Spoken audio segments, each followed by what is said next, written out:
Muitas pessoas acham que o mercado financeiro é recente e algo da modernidade que veio junto com a globalização, por exemplo. Mas a história do mercado financeiro no Brasil é tão antiga quanto em outras partes do mundo, assim como o nosso sistema financeiro. Para você se aprofundar na história geral do mercado financeiro, contamos tudo no blog da CM Capital. Basta acessar o link que está na descrição desse vídeo. Bom, para falarmos da história do mercado financeiro, precisamos voltar um pouco e falar sobre o surgimento do Banco do Brasil em 1808, no Rio de Janeiro.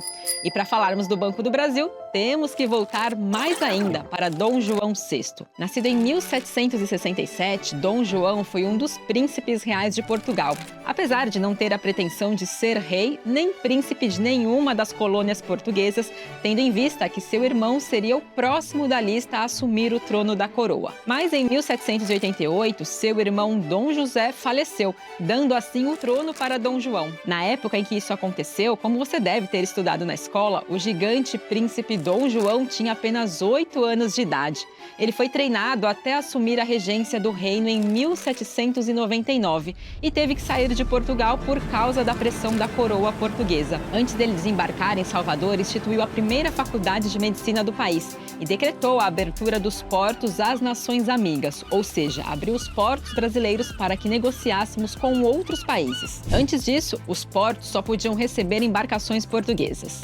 Com isso, o país passou a ter um comércio livre. Desembarcou em Salvador e logo depois, no Rio de Janeiro, criou o Banco do Brasil, que foi fundado com o objetivo de ajudar no desenvolvimento do país, organizar as finanças de Portugal, emitir moedas, conceder crédito ao governo, entre outras funções. Fundado em 1808, o Banco do Brasil foi a primeira instituição bancária do país e depois também se tornou a primeira empresa a ser negociada na Bolsa de Valores.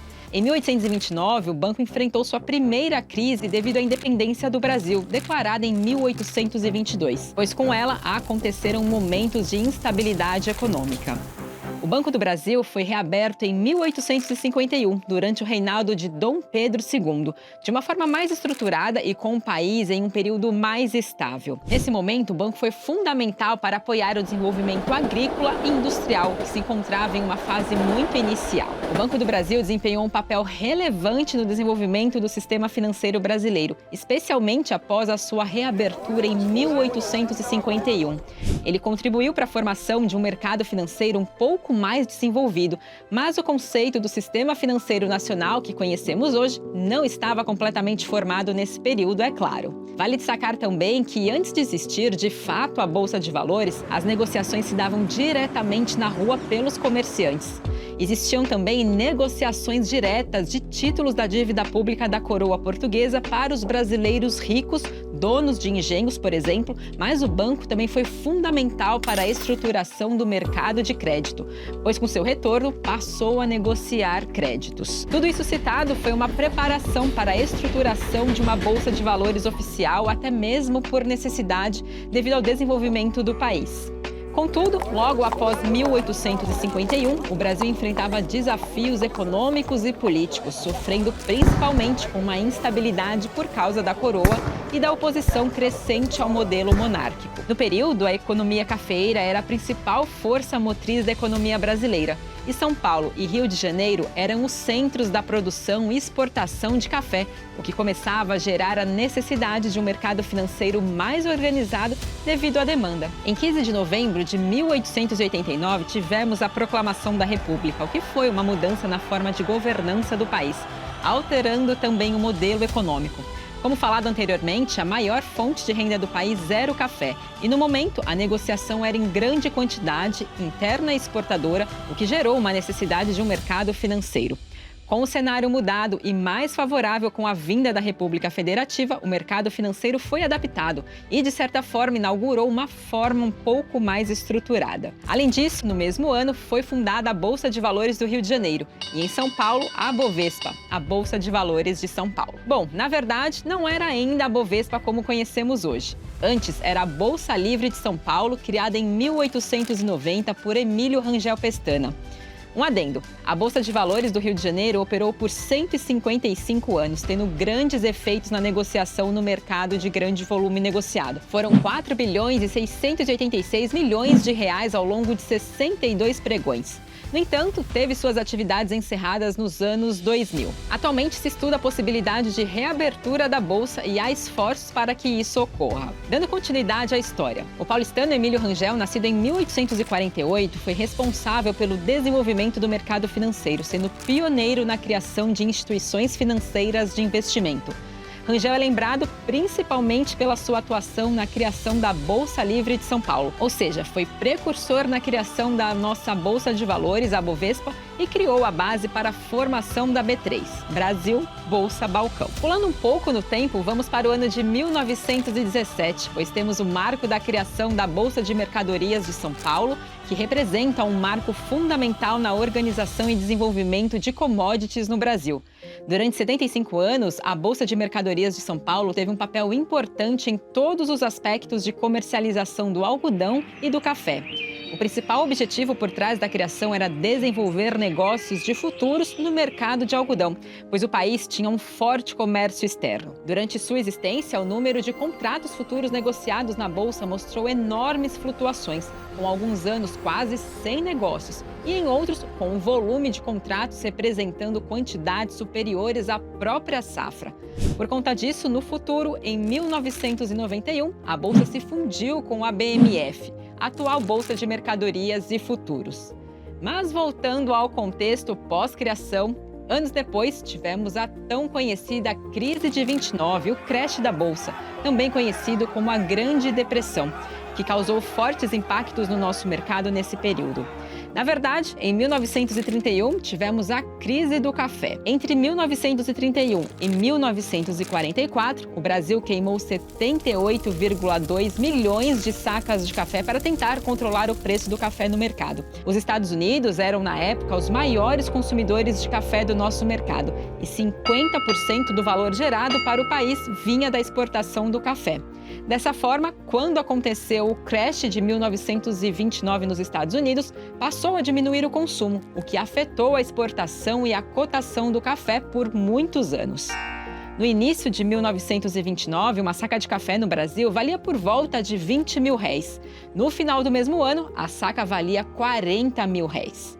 Por conta disso, a medida mais radical adotada na época para o controle dos preços foi a queima do café, o que ajudava a reduzir a volatilidade da Bolsa de Mercadorias de São Paulo. Contudo, a Bolsa desempenhou um papel fundamental na organização e formalização do mercado de commodities no Brasil, ajudando a proteger compradores e vendedores de produtos essenciais, como o café e o algodão, das flutuações de preço. Ao permitir a negociação de contratos futuros e proporcionar mais segurança e previsibilidade, a Bolsa não só promoveu a estabilidade no setor agrícola, mas também contribuiu para o fortalecimento da economia brasileira, promovendo maior transparência, segurança jurídica e atratividade para investimentos tanto internos quanto externos. A criação da Bolsa de Mercadorias de São Paulo é, portanto, um marco na história do mercado financeiro do Brasil, que ajudou a pavimentar o caminho para a globalização e a modernização do mercado de commodities. Avançando mais um pouco na história, tivemos a criação da BMF, a Bolsa de Mercadorias e Futuros,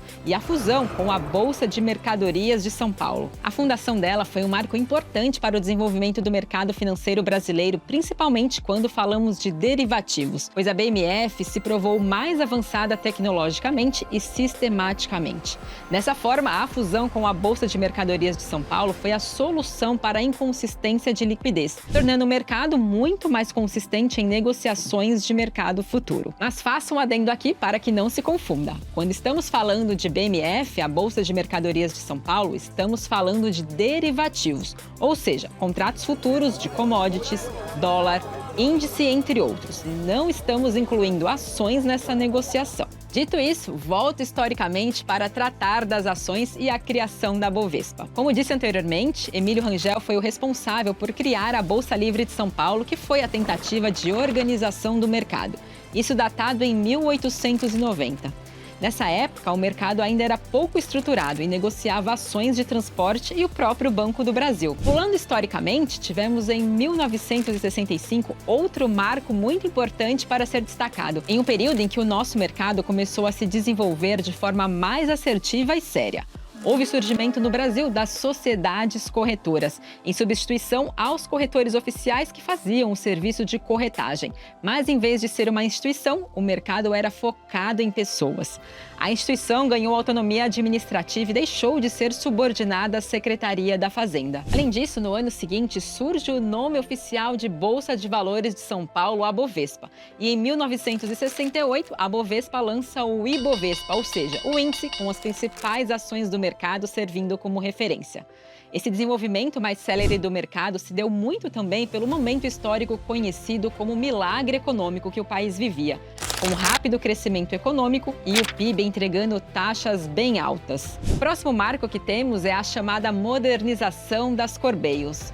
Correio, no caso, é o sistema de negociação em roda das bolsas de valores, com uma mesa centralizada na qual os operadores fechavam seus negócios. Esse sistema foi criado em Paris e adotado pelo Brasil na Bolsa Livre em 1934. Contudo, em 1968, esse tipo de negociação foi modernizado com 3 balcões de aço, tornando a negociação mais próxima do que víamos no chamado pregão viva voz. No ano de 1972, as negociações em São Paulo ganham um novo espaço com uma sede própria localizada na Rua Álvares de Penteado, no Centro Histórico de São Paulo. Um marco muito importante que houve nesse ano foi a entrada da tecnologia no mercado, com a visualização de um painel eletrônico no qual as cotações eram dadas e acompanhadas em tempo real. Em 1976, a Polícia do Mercado Financeiro, a CVM, a Comissão de Valores Mobiliários, foi criada para disciplinar e fiscalizar o desenvolvimento do mercado de valores mobiliários no Brasil, o que foi importante para trazer maior credibilidade ao nosso mercado financeiro perante o mundo e mais confiança aos negociadores internos.